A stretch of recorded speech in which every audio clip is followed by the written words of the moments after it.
पवित्र आत्मा पवित्र आत्मा मुझे ले जाओ यीशु के चरणों में।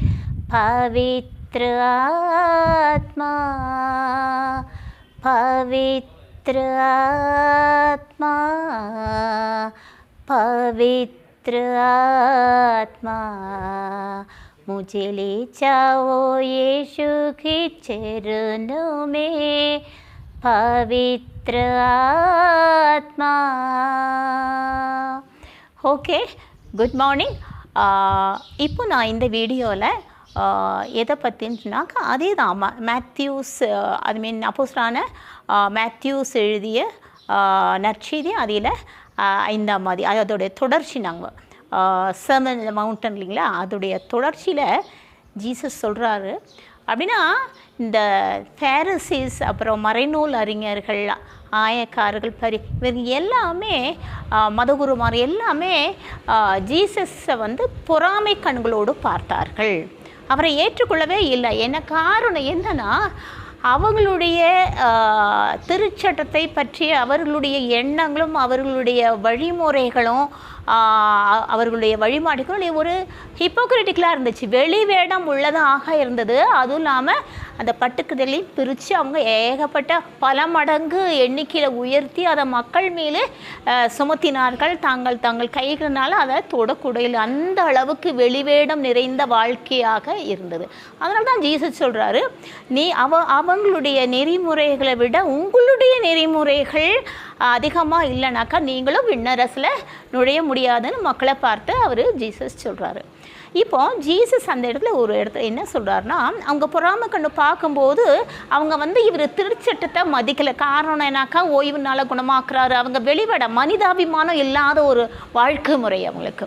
கடவுள் எதற்காக இந்த திருச்சட்டத்தை வந்து மோய்சன் வழியாகவும் ஆல்ரெடி இறைவாக்குனர் மூலமாக அவங்களுக்கு இஸ்ராயல் மக்களுக்கு கொடுத்தாங்கன்னாக்கா, அந்த மக்கள் ஒரு காட்டுமிராண்டித்தனமான வாழ்க்கை வாழாமல் கடவுளுக்கு கீழ்ப்படிந்த வாழ்க்கும் கடவுளுடைய திருவிழத்தை நிறைவேற்றும் மக்களாக வாழ வேண்டும் என்ற விருப்பம் கொண்டு தான் கடவுள் அந்த நெறிமுறைகளை மோய்சன் வழியாக கொடுக்குறாரு. பட் அதை வந்து அவங்க வந்து நம்மளுடைய பரிசேயர் ஆரக்காரங்களும் இதெல்லாம் வந்து ஒழுங்காக கடைப்பிடிக்கவும் இல்லை, அந்த மக்களுக்கு இது பண்ணவும் கிடையாது.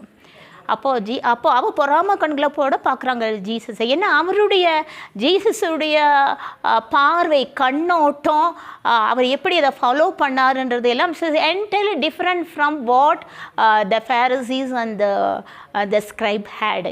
ஏன்னா அவங்களோடது வெளிவேடம் உள்ளது, ஜீசஸ்து வெளிவேடம் அற்றது. அதனால தான் ஜீசஸ் அப்படி இவங்க பொறாமை கொண்டு எப்படி குற்றம் கண்டுபிடிக்கலான்னு அவங்களை பார்த்துக்கிட்டே இருக்கின்றதுனால தான் ஜீசஸ் சொல்கிறாரு, haven't come to destroy the law but to fulfill.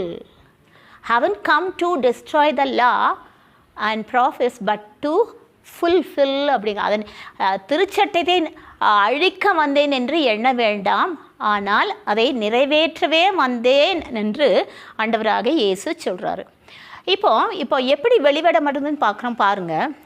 இப்போது விபச்சாரம் செய்யாதிருப்பாயாக அப்படின்னு திருச்சட்டத்தில் இருக்குது. அப்போது ஜீசஸ் என்ன சொல்கிறாருன்னா, அவருடைய கண்ணோட்டம் வேற பாருங்கள், அவருடைய ஆழமான கருத்துக்களே இங்கே கொண்டுட்டு வர்றாரு. அப்படின்னா, நான் உங்களுக்கு சொல்லிக்கிறேன்,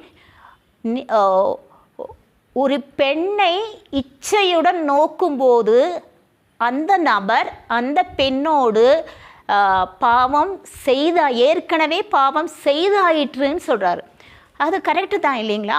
காரணம் பாருங்கள், நம்ம ஒவ்வொரு நாளும் வந்து திருப்பலியில் நம்ம அந்த ஜெபம் சொல்லும்போது சொல்கிறோம், என் சிந்தனையாலும் சொல்லாலும் செயலாலும் பாவங்கள் பல செய்தேன். என் சிந்தனையாலும் சொல்லாலும் செயலாலும் பாவங்கள் பல செய்தேன் அப்படின்னா சிந்தனை.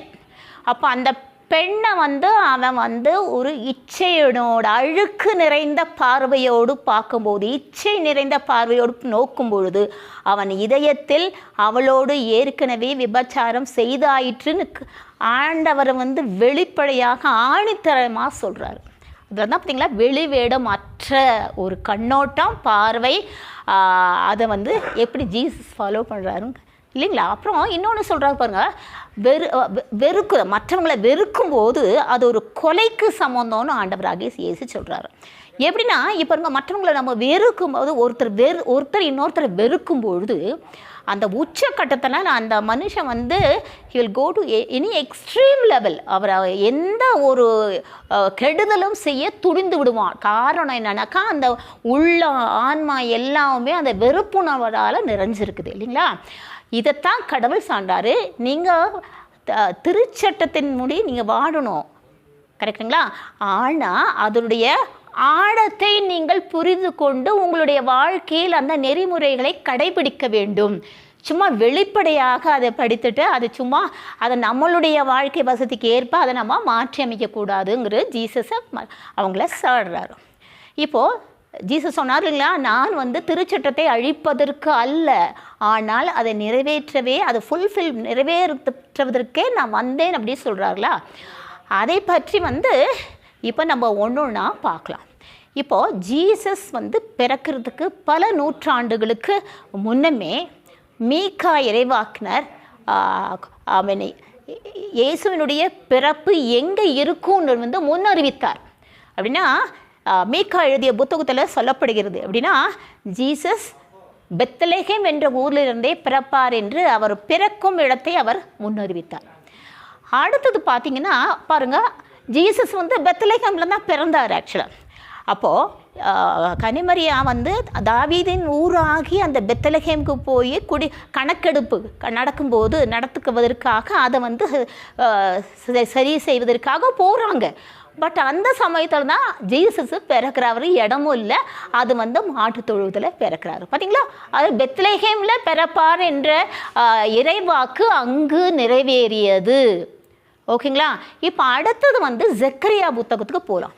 இப்போ இந்த ஜெக்கரியா புத்தகத்தில் ஜீசஸை பற்றி, ஆண்டவராக இயேசுவை பற்றி என்ன சொல்லப்படுதுன்னா, சீயோன் மகளே மகிழ்ந்து களிகூறு, எருசலேம் மகளே ஆர்ப்பரி, ஏனெனில் உன் அரசர் உன்னிடம் வருகிறார், அவர் எளிமையானவர், வெற்றி வேந்தர்,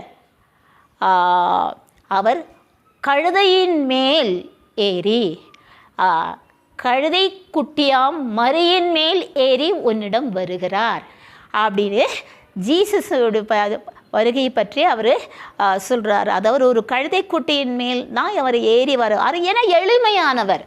இப்போது பெரிய இப்போ நம்ம பார்க்க அரசர்கள் மாதிரி அந்த குதிரை மேலே யாரை மேலே ஏறி வர மாதிரி எளிமையான அரசர். அப்படின்னா அது எப்பொழுது நிறைவேறியது? ஜீசஸு தன்னுடைய பாடுகளுக்கு முன்னால் எருசலேமுக்கு போகிறாரு இல்லைங்களா. எருசலேமுக்கு போகிறதுக்கு முன்னே பெத்தானியா வழியாக போகும்போது தான் அங்கே ஒரு கழுதை குட்டியை கொண்டு வாங்கன்னு சொல்லி அந்த கழுதை குட்டியின் மேலே மக்கள் வந்து என்ன பண்ணுறாங்க, துணியில் விரிக்கிறாங்க. அந்த கழுதை குட்டி மேலே ஏறி ஒலிவ கிளைகளை மக்கள் கையில் ஏந்தி பவனி வர அவர் எருசலேமுக்குள் நுழைகிறார். எப்படி பார்த்தீங்களா, ஆண்டவர் அந்த ஜெக்கரியா புத்தகத்தில் இறைவாக்கினர் ஜெக்கரியா, அதாவது அதிகாரம் 9 அவர் அது குறிப்பிடப்படுகிறது. அது எப்படி ஜீசஸ் வந்து எருசலேமுக்கு கழுதையின் மேல் ஏறி போனதை அங்கே நிறைவேறதை அங்கே காட்டுது. ஓகேங்களா. அதுக்கு பிறகு இன்னொன்று நிறைவேறுதுங்க. எப்படின்னா இவர் ஆலயத்துக்குள்ளே போகிறாரு. அங்கே வந்து நாணயம் மாற்றுவோர், விற்பவர், வாங்குவோர் நிறைய பேர் இருக்காங்க. அப்போ அவருக்கு கோவம் வந்து எல்லை மீறி என்ன பண்ணுறாரு, ஒரு சாட்டையை பின்னி மேஜைகள் எல்லாம் கவிழ்த்து போட்டு காசுகளை கீழே கொட்டி அவர் என்ன பண்ணுறாரு, எல்லாத்தையும் விரட்டி விடுறாரு அந்த அளவுக்கு. அப்போ அந்த என்ன மாதிரி இறைவாக்குனருங்கிறது, உம் இல்லத்தின் மீது எனக்கு இருந்த ஆர்வம் என்னை பற்றியறி செய்தது என்று அந்த இறைவாக்கு அங்கே நிறைவேறுதுங்க. அப்படி இது ஜெக்கரியா புஸ்தகம். 3வது ஐசாயா புத்தகத்தில் பார்த்தீங்கன்னா ஐசாயா இப்படி ஜீசஸை பற்றி சொல்லுவார். சீயோனில் நான் ஒரு அடிக்கல் நாட்டுகிறேன், அது தேர்ந்தெடுக்கப்பட்ட விலை உயர்ந்த கல், அது ஒரு பலமான அடித்தளமாக அமையும், அதன் மேல் நம்பிக்கை வைப்பவர் பதற்றமடையார். ஓகேங்களா. இது எங்கே நிறைவேறுதுன்னா ஜீசஸ் சொல்லுவார் பார்த்தீங்களா, மார்க் எழுதிய நற்செய்தியில் அதிகாரம் 12 இறைவசனங்கள் 10 சொல்வார். அந்த ஊமை சொல்கிறார் இல்லைங்களா, ஒரு கொடிய குத்தகைக்காரனுடைய ஊமையை சொல்லிட்டு அவர் சொல்லுவார், ஒதுக்கப்பட்ட கல்லே மூளைக்கல்லாயிற்று,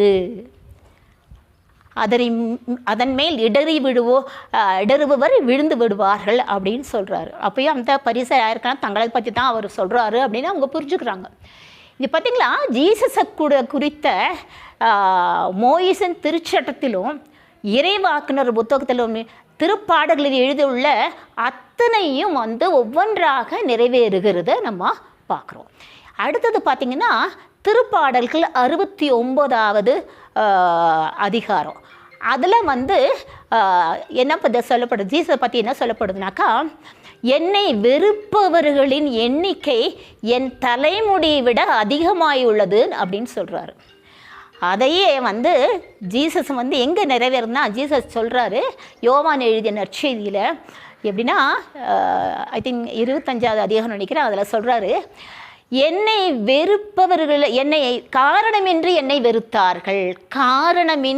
வெறுத்தார்கள்னு அப்படி அவர் சொல்லும்போது அந்த திருப்பாடலில் சொல்லப்பட்ட அந்த இறைவாக்கு அங்கே நிறைவேறுது அப்படிங்களா. அப்படின்னா அதே மாதிரி இந்த லேவியர் புத்தகத்தில் பார்த்திங்கன்னா அது என்ன சொல்லப்படுதுன்னா, உங்களுக்கு தெரியும், இந்த பாவம் போக்கும் பலி அங்கே மக்களுடைய பாவத்திற்காக, குருக்களுடைய பாவத்திற்காக நிச்சயமாக அங்கே ஒரு எரிபலி கொடுக்க வேண்டும். ஒரு மிருகம் அங்கே தேவைப்படுது பாவம் போக்கும் பலியாக.